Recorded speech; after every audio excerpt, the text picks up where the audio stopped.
আজ বড়দিন, আর এই বড়দিনের মেজাজেই এই দিনটাকে স্বাগত জানালাম আমরা, আমি এবং আমরা। মা এবং মাসিরা আয়োজন করেছিল খাসির মাংসের। হ্যাট্রিক করিনি, আজ দ্বিতীয় দিন হলো এই 15 দিনের মধ্যে। এই কনকনে যা ঠান্ডা পড়েছে, একদম রেওয়াজি খাসি, সাদা ভাত আর রেওয়াজি খাসি মাংসের ঝোল, মাটন কারি আর রাইস। তার সাথে ছিল, সঙ্গ দিয়েছিল দই এবং প্লাস্টিক চাটনি পেঁপের।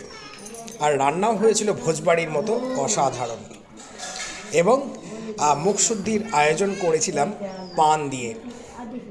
খুব ভালো লাগলো, খুব মজা পেলাম। আর সকালটি শুরু করেছিলাম, এই দিনের যাত্রা শুরু করেছিলাম কেক দিয়ে আর লাঞ্চ। তো লাঞ্চটি করলাম মাটন কারি রাইস দিয়ে, খাসির মাংস। দেখ দেখ তোর ভাতের দিকে তাকা।